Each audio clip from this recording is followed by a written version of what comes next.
5 wanita cantik ini baru saja membunuh seorang pria. Hari ini, mereka menghadiri pesta bujangan Jessie. Mereka memanggil seorang tukang pijat. Ingin relaks, tapi mereka terlalu agresif. Membuat kepala si pria terbentur kaki meja. Dan ia mati di tempat. Pesta yang meriah berubah menjadi TKP pembunuhan. Mereka berlima ketakutan. Dan si gemuk berkata, "Kita harus memanggil polisi." Tapi Jessie menolak, karena ia ikut serta dalam pemilihan gubernur. Jika dirinya melakukan tindak kriminal, maka ia bisa ditahan selama 25 tahun. Ketika mereka sedang beradu mulut, bel pintu berbunyi. Pizza yang mereka pesan sampai. Mereka buru sama dengan buru. Membawa tubuhnya ke sofa. Mereka sangat tenang. Keluar pintu untuk menemui si tukang antar makan. Mereka menenangkan diri. Si cantik hitam berusul. Setelah meminta nasihat, pamannya adalah seorang pengacara. Mereka semua setuju. Si keriting berkata, "Kamu butuh handphone baru untuk telepon seperti ini, agar mereka tidak meninggalkan jejak."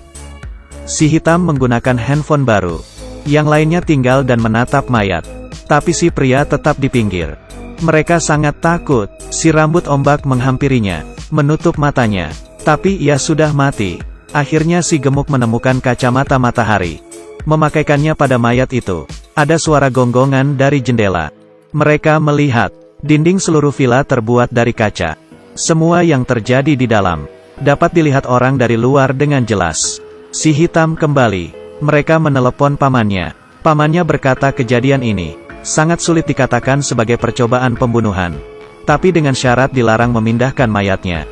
Kalau TKP-nya sudah dikotori, berarti jadi percobaan pembunuhan. Penjaranya paling lama 15 tahun.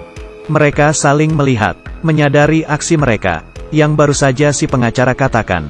Tidak ada kasus yang bisa dibawa ke ranah hukum tanpa adanya tubuh. Hanya itu yang bisa menghilangkan hukum. Mereka memindahkan tubuhnya ke jet ski, mendorongnya ke laut, tapi mereka tidak memutuskan siapa yang akan membuang mayatnya. Ada lampu yang menerangi mereka. Ternyata para tetangga. Mereka langsung berpura-pura berenang. Tapi istri si tetangga menyadari di bawah. Untuknya si rambut ombak berpura-pura bercinta dengan mayat itu.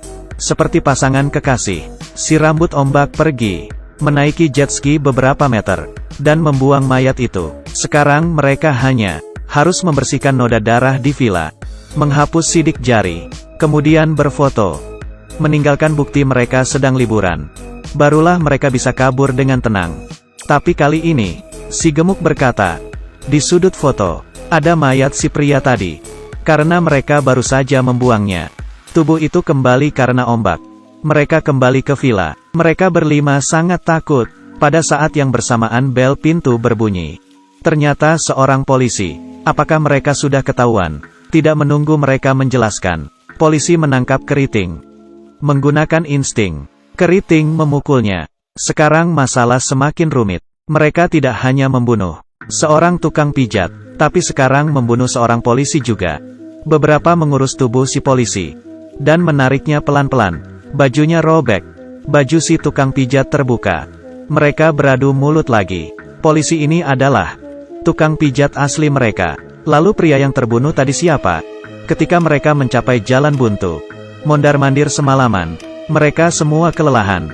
Mereka nyaris bertengkar. Dan Jessie akhirnya menyerah. Tapi ia harus mandi sebelum dipenjara. Kemudian menggunakan riasan. Mereka semua tidak tahu apa yang harus mereka lakukan. Mendadak ada suara dari sudut ruangan. Mereka menemukan handphone di mayat. Layar menunjukkan ada seseorang yang mengejarnya. Sebelum mereka bereaksi, bel berbunyi. Si gendut melihat. Ternyata ada 2 orang polisi. Dan mereka mencari orang yang baru saja mereka bunuh. Mereka tidak bisa menyembunyikannya. Si gendut membuka pintu dan mengaku. Kedua polisi memeriksa mayat. Tidak terpikir. Mereka berkata orang ini adalah buronan. Dan baru saja mencuri perhiasan. Dan membunuh seorang satpam. Sekarang seluruh polisi sedang memburunya. 5 orang ini tidak bersalah tapi malah berjasa. Mendengarnya, mereka saling berpelukan. Si keriting naik ke atas. Memberitahu Jessie berita baik ini. Tapi tidak ada suara siapapun di kamar mandi. Kedua polisi di bawah mulai mencatat seluruh kejadian. Karena berlian yang hilang belum ketemu. Si rambut ombak yang sudah tenang melihat televisi. Dan ternyata Berita memberitakan, mereka melakukan lebih dari satu kejahatan. Dan pelakunya ada 3 orang. Si rambut ombak ingin berteriak, "Higienitas! Aku butuh kebersihan." Para wanita curiga, tidak tahu ada apa dengannya. Tapi mereka berteriak bersama, "Berikan aku lap bersih." Kali ini si hitam teringat.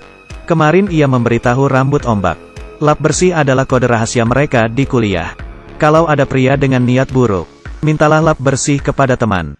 Maka orang jahat itu akan pergi. Ia mengikuti arahan rambut ombak. Berita menayangkan foto dari para kriminal. Ternyata adalah 2 orang di depannya. Dan mereka bukan polisi. Si hitam berpura-pura naik ke lantai atas. Ingin mengambil lap bersih. Pada saat bersamaan, rambut ombak diam-diam mematikan televisi. Tapi malah menekan tombol play. Saat ini, mereka berdua melihat wajah mereka. Mereka adalah teman dari si mayat, yang baru saja merampok toko perhiasan. Setelah itu pembagian hasilnya tidak adil dan membuat mereka bertengkar. Dan mayat itu, hanya ingin bersembunyi, tapi malah dikira sebagai tukang pijat. Dan secara tidak sengaja membunuh dirinya. Para perampok mengikat mereka, menanyakan di mana mereka menyimpan berliannya. Dan di satu sisi, Jesse di kamar mandi, padahal di bawah sedang ricuh. Sampai ia keluar kamar, melihat semua disandera. Ia bersembunyi di belakang pintu, menggunakan semprotan untuk mengalahkan si perampok. Kemudian, ia memegang pistol, sembari mengusap pahanya, kemudian menjejalkannya ke mulut si perampok. Lalu menggunakan kesempatan ini, melompat dari lantai 2, mengalahkan perampok kedua. Sejauh ini, argumen ini seru. Mereka saling berpelukan. Keesokan harinya, Jesse dan pacarnya menikah. Menurut hukum, pembunuhan berencana, tidak hanya tidak bersalah tapi juga hebat. Jesse menangkap orang jahat, dengan cepat tersebar di internet. Membuat banyak orang mendukungnya, dan ia memenangkan pemilihan gubernur. Film berisikan perempuan ini, adalah film beberapa tahun lalu. Memerankan Scarlett Johansson, memiliki rating terendah, tapi tetap membuat kita tertawa. Ini adalah lelucon, lajang sebelum menikah, membuat kita mengerti bagaimana wanita ketika sudah berkumpul dengan temannya,